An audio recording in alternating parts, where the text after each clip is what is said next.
అసలు ఈ రావి చెట్టుకి హ్యూమన్ లైఫ్‌కి సంబంధం ఏంది? గీతలో కృష్ణుడు చాప్టర్ 15లో రావి చెట్టుతో ఎందుకు కంపేర్ చేశాడు? సో, ఎందుకు అనంటే రావి చెట్టు ఇన్వర్టెడ్ ఉంటది. అంటే బేసికల్లీ ఇప్పుడు నార్మల్ చెట్లు ఎట్లుంటాయి? రూట్స్ ఏమో కింద ఉంటాయి. బ్రాంచెస్ పైన ఉంటాయి. కానీ బేసికల్లీ దీనిలో ఎట్లా అంటే రూట్స్ ఏమో పైన ఉంటాయి. కిందనేమో బ్రాంచెస్ ఉంటాయి. అంటే చాలా మీనింగ్ ఉంటది ఇంగ. సో, కృష్ణుడు ఏం చెప్తున్నాడంటే రూట్స్ అంటే పైనున్న సోర్స్. పరమాత్మ, దైవము అనేది పైనుంది అని చూపిస్తది రావి చెట్టు. తర్వాత బ్రాంచెస్ వచ్చేసి కింద పెరిగినాయి అన్ని బ్రాంచెస్ అంటే ఈ ప్రాపంచిక విషయాలు, వరల్డ్లీ లైఫ్ అంటే ఫ్యామిలీ, జాబ్ అనుకోవచ్చు, మనీ అనుకోవచ్చు, స్టేటస్ అనుకోవచ్చు.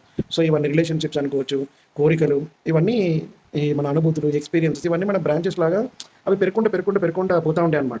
సో, ఇంకా దాని ఆకులు. సో, ఈ ఆకులను కూడా మెన్షన్ చేస్తాడు. సో, ఆకులంటే ఏంటనంటే నాలెడ్జ్, వేదస్. ఎందుకంటే ఇప్పుడు లీవ్స్ చెట్టుని ఐడెంటిఫై చేయడానికి హెల్ప్ చేస్తాయి. మనం ఆకులను బట్టి ఏ చెట్టో చెప్తాము.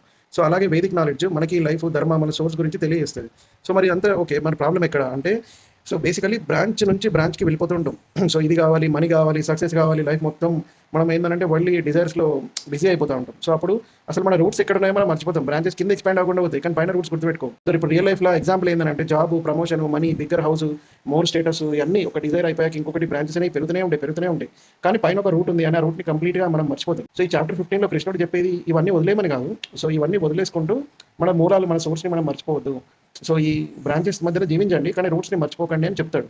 సో, మరి ఎట్లా ఈ చెట్టు నుంచి మనము ఎట్లా ఫ్రీ అవ్వాలా? సో, మరి